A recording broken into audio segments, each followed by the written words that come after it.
now, Death Valley Days.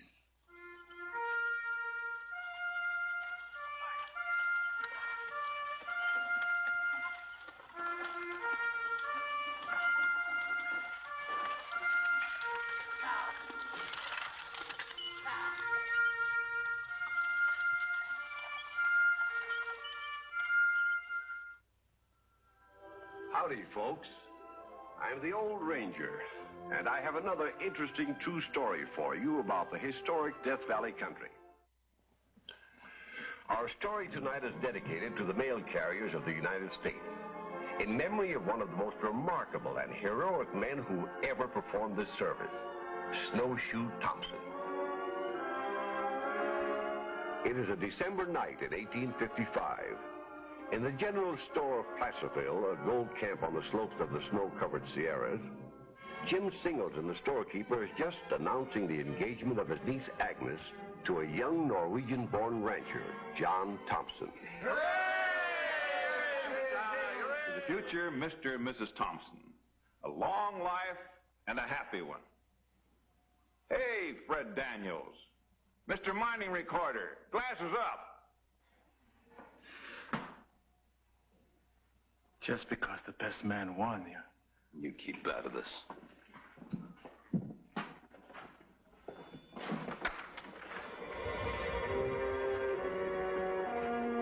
Major Chorpenning. With the mail from the east. You're almost 2 weeks overdue. I'm lucky to be here at all. I'll go out and unpack for you. There's nothing to unpack. Where's the mail? Somewhere in the Sierras. You left the mail up there? I left more than that up there. My partner, Ab Woodward, scalped by Indians.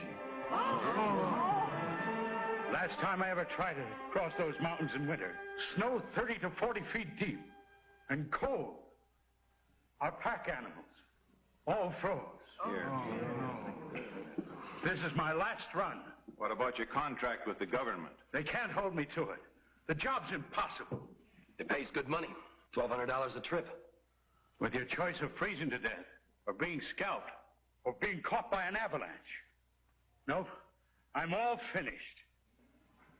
Nobody will blame you, Major. But it will be disappointing not getting news from the east. Letters piling up just the other side of the Sierras. What it actually means is that we'll be cut off from all overland communication with the States. Then suppose you try it, Mr. Daniels. I was just stating a fact. It's getting late, John. I'll see you home.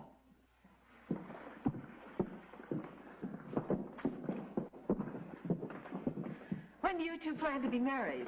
As soon as I get a house built on my ranch. He's already started cutting the timber for it. I'm going out there tomorrow. It should be finished by spring. Oh, that's nice. Good night. Good night.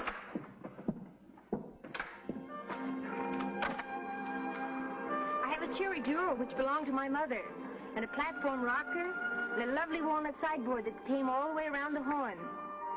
We can add to them, John, as we, John, you're not listening. I was thinking about Chorpenning abandoning the mail service. It seems a pity. But if it's impossible for him to get across the mountains, John. Men in Norway travel the mountains in winter, in snow as deep as the Sierras, cold even more intense. On skis. I had my first pair as soon as I could walk. Skis? What do they look like? I haven't seen any since I came to this country as a boy of 10, but I remember them perfectly. I'm going to try it. Try what? To make a pair of skis. With the crude tools at hand, John plunged into making a pair of skis from memory. Work on his honeymoon house pushed into the background by the challenge of conquering those high Sierra snows. Hour after hour, chip by chip, they slowly took shape, and at last were finished with turned-up peaks like the prows on Viking ships. They were big and clumsy looking, and being of green wood, they were pretty heavy. But that didn't bother him any. Smearing burnt cork on his cheeks to protect his eyes from the glare of the sun on the snow, he took his skis to the nearby slopes. Results at first were a little discouraging. But he stuck to it, practicing and practicing until he was satisfied he could accomplish what he wanted to on them.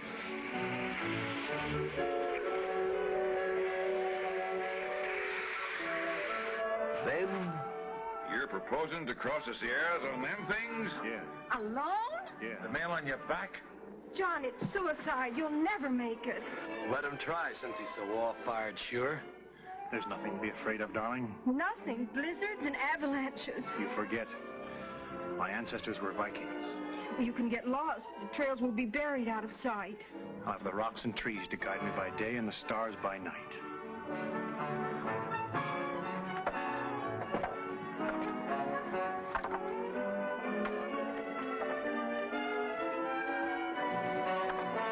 Gentlemen, I'm taking bets.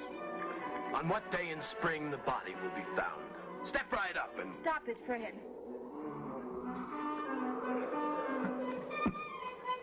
That sack of mail weighs a good 75 pounds, according to the store scales.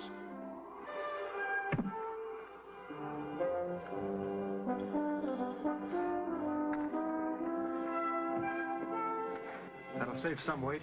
But what if you need it? You might... Don't worry. Where's your blanket? I won't need any. You'll need food. I have some crackers and dried meat in my pocket. Snowshoe Thompson, the great Viking.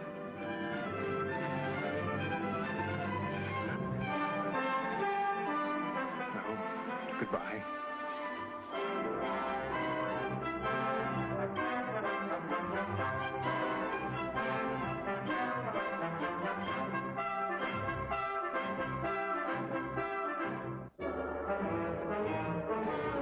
by sundown, John Thompson was fighting his way up the first slope of the Sierras.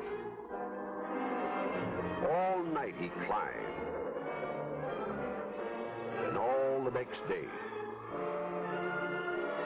Eating as he went, washing the food down with handfuls of snow. Around midnight of the second night, he reached the summit and started on the downward grade. It was late in the afternoon of the third day when he reached the Carson Valley and skied into the little settlement of Genoa.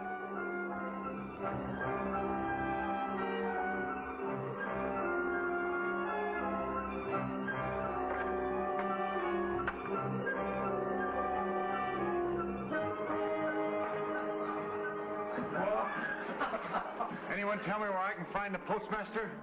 Well, yes, I'm the postmaster.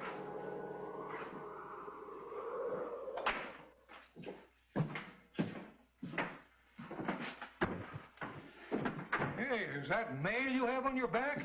Yes, sir. Well, where you from, son? From Placerville. Placerville? Here you are, sir. You came all the way on foot? Well, yes and no. I came on these skis. Those oversized barrel staves? That's right. How long did it take you? 3 days. 3 days? Mister, the drinks are on me. Thanks, but all I want is some sleep. I can take care of that, too. There's a bunk in the back room. Good. If you folks have any mail to go west, I got a big pile of it. I'll be leaving first thing in the morning. Man alive. Can I ask you something, mister? What's your name? Well, just call me Snowshoe Thompson. Over 5,000 claims filed this past year, at $1 a claim. Why, that means you've made over $5,000. That's right. And all without budging outside my office. And I'll make more next year. People coming in all the time. Agnes, I tell you that... He's back! John's back! Oh, John, you're safe. Thank goodness. I've been so worried about you. So you couldn't make it. You had to turn back. Turn back. Nothing, you made a round trip. I don't believe it. In less than a week? Impossible. Maybe this will convince you. A letter from my sister in Missouri. Here's a shopping list a woman in Genoa gave me. She wants some turkey red and thread to match. The mountain labored and brought forth the spool of thread. Was it terrible going, John? The trip east was the slow one. That took 3 days. But coming back, the climb is shorter and there's a longer downhill run. I made that in 2 days. Imagine. And your planning was over 2 weeks. Next time, I'll know better what's ahead. You're going again? Sure he is. To deliver the thread to the lady in Genoa. If I don't, there'll be no mail delivered all winter. That's all right. We'll wait and be married a few months later. I knew you'd understand. And so Snowshoe Thompson began making regular runs across the Sierras between California and Nevada. It didn't matter what the weather. He started out just the same and always came through on time. He traveled always as he had that first trip, unarmed and without a blanket. If he camped for the night, he hunted himself a stump of a dead pine tree and set fire to it, and lay down with his head pillowed on Uncle Sam's mail sack.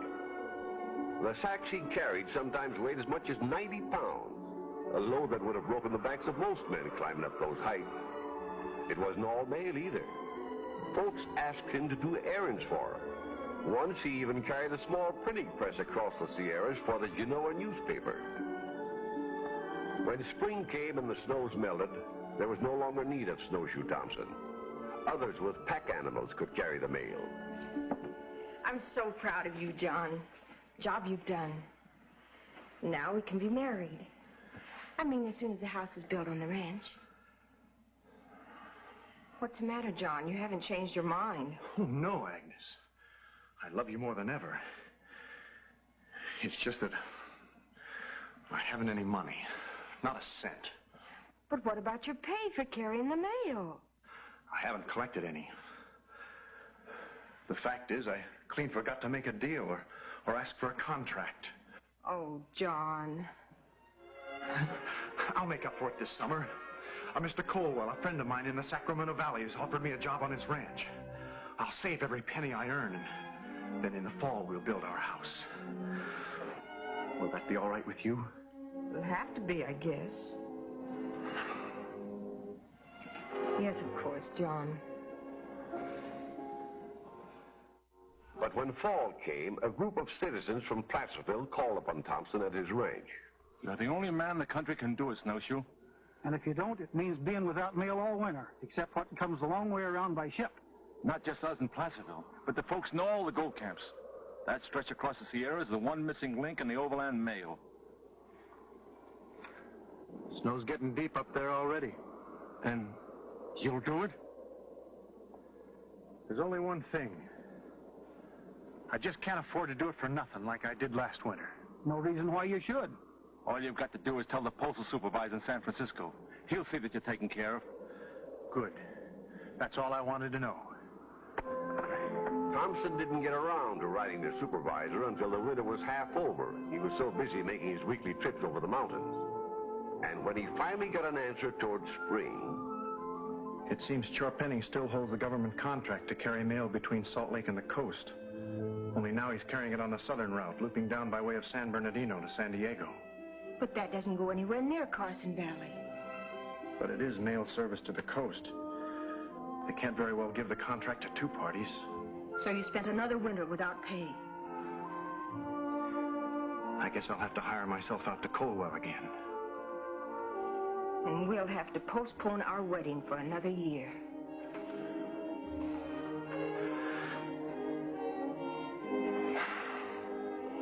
Well, anyway, the timber for our house will be well seasoned. But when another winter rolled around, it was the same story. Snowshoe Thompson had by now become an institution. They couldn't get along without him. So once more, he bridged the gap in the overland mail route, a one-man link completing that 3,000-mile chain. I'm sorry, Fred, but that's the evening John is due back from Genoa, and I want to save it for him. How much longer are you going to let that fella keep you dangling? It's going on 4 years now. I agree with you, Fred. She's wasting her time waiting for him. He hasn't even given you a ring yet, has he? No, he hasn't. Well, if you want one, a big diamond, you know where you can get it. Good night. Good night. Good night. Good night.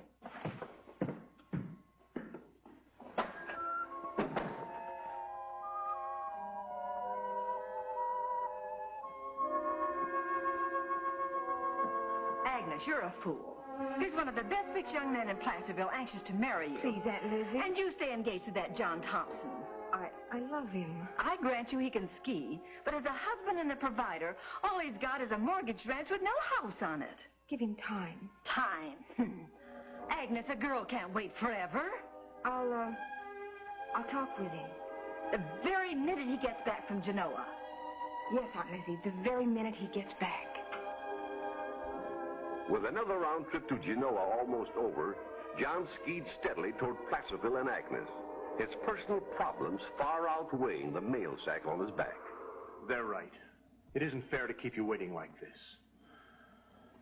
The wonder of it is that you've waited this long. Oh, John. The only problem is the same old problem. Money? John, I have good news for you. Uncle Jim said he'd give you a job in the store for the summer at good pay. In the store? Yes, we can get married right away this spring. Live here in Placerville, move out to the ranch later. Well, that's mighty kind of him, and I do appreciate it, but well, the thought of working indoors all summer, inside four walls. So you are stalling? Oh, darling, no. You don't want to marry me. You never have. Agnes. You care more for the wind, the sky, and the snow than you do for me. No, no. The mountains, they're your real love. Sweetheart, wait. Wait, that's all I've been doing for 3 years, with everybody gossiping, feeling sorry for me, trying to stand up for you to my family, turning down other men. Well, I'm all through. Agnes, please. I can't stand it seeing you cry. Of course I'll accept your uncle's offer. You will? And we'll be married. When? The winter's almost over. In a few weeks now, the passes over the Sierras will be open again, and I can quit the mail service. Say the first week in April? Is that a promise? I promise.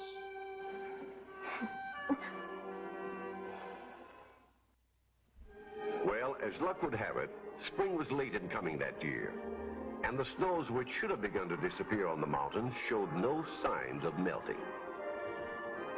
Snowshoe Thompson was on the western run, heading for Placerville and his wedding, when he stopped at a cabin in a mountain valley. Jake? Oh, Jake! I've got that tobacco for you. Help! Help!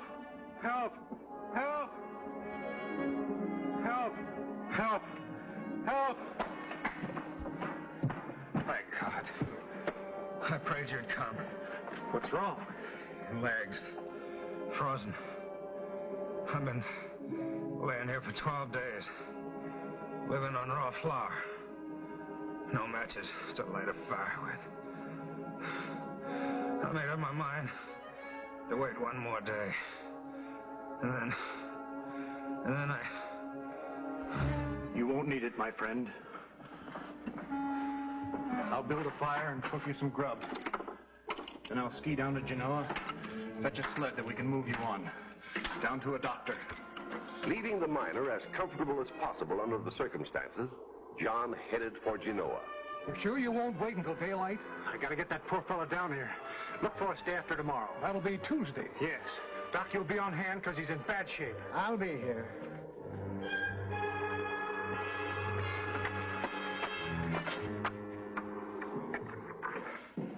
Is it really true you set the date? Of course it's true. My wedding dress is finished and the wedding cake is baked.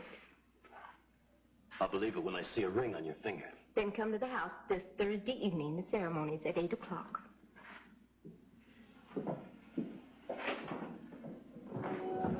Meanwhile, John's thoughts were a long way from the wedding, as he faced the superhuman task of dragging the sled with the suffering miner over the rugged mountains between him and Genoa. The fact that he made it is only another tribute to a man whose strength and courage are a legend. Nothing to do but operate. I expected it. All right. Go ahead. Trouble is, I've got no chloroform. Don't need chloroform. Just give me a bottle of whiskey. In some cases, that would be all right, but in your weakened condition, the shock of the operation would be too severe without anesthetic. I'll go get some. I'm afraid that's impossible. The nearest place would be Sacramento. Can he wait 5 days? That isn't the question. Maybe I can make it back and forth with no pack on my back. Oh, now look, son. You've been on those skis for 3 days and nights without any rest. I'll be back as fast as I can. Saturday or Sunday. Now, don't you let John see you beforehand. It's bad luck. I guess Uncle Jim must have warned him, because he hasn't been near the house since he got back. Fact of the matter is, he ain't back yet. Why, he was due in yesterday at the latest. Why didn't you say something before now? Didn't want to worry you. He probably had an extra heavy load, being his last trip. He'll be here. He promised. Well, the bridegroom. Where you been? It's almost time for your wedding. Had to go to Sacramento for some chloroform for the doc in Genoa. On my way back with it now. Fellow there with frozen legs fighting gangrene. Every minute counts. Tell Agnes, will you?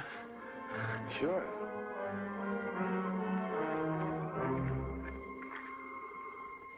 I can't believe it.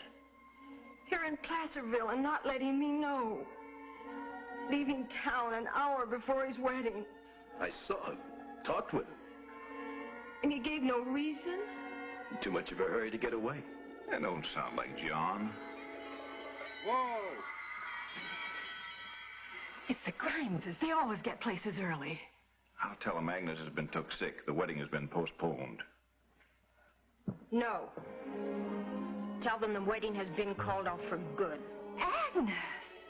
I wouldn't marry John Thompson now if he was the last man on earth.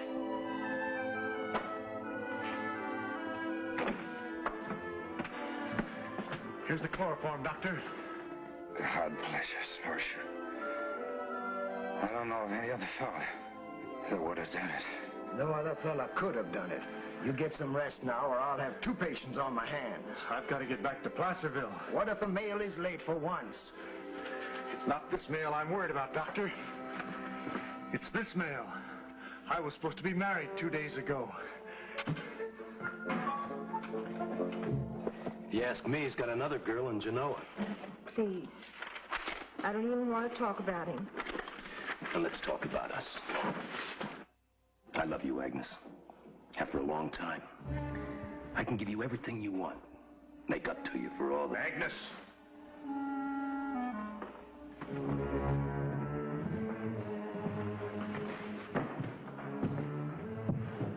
Take your hands off my girl. I'm not your girl any longer, John Thompson. Not after the way you treated me. I'm sorry, but every minute counted. I had to get back to Genoa. I know. To her. Her? A girl on each side of the mountains. Didn't you explain to her where I was? I don't know what you're talking about. I told you that night I met you why I couldn't stop. The doc was waiting to operate. That man would have died of blood poisoning, both legs frozen. Is that true, Fred? First I've heard of it. You lie. Tell her you lie. Tell her. I'll break every bone in your body. All right. I lied, Agnes.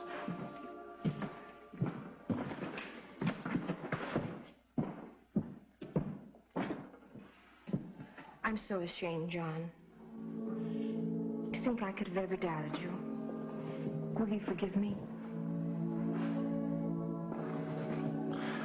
I've made my last run, darling. I'm all through, I swear it. Oh, no, you're not. You could no more stay out of those mountains than an eagle could.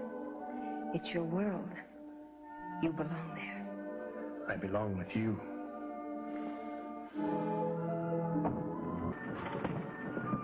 Welcome home, Snowshoe. Welcome home. Home is right. I guess this is as good a time as any, seeing as we've got you 2 here together. Jim, get it out of the safe. We all got to think of Snowshoe, of the raw deed you've had. Carrying mail winter after winter for nothing. So we passed the hat. Not only here in Placerville, but around the diggings and all the camps where you deliver letters and papers. We can't pay you for what it's been worth to us. Anyway, there's enough to pay off your mortgage and build your house. It's our wedding present to you. Thanks. Thanks.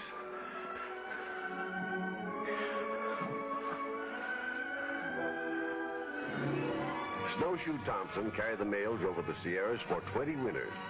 He died at his ranch at the age of 49 and lies buried beside his wife and son in the little cemetery in Genoa, where the mountains he loved and braved look down upon his last camping place. The father of skiing in the United States, and worthy forerunner of those couriers whom neither snow nor rain, nor heat, nor gloom of night stays from the swift completion of their rounds.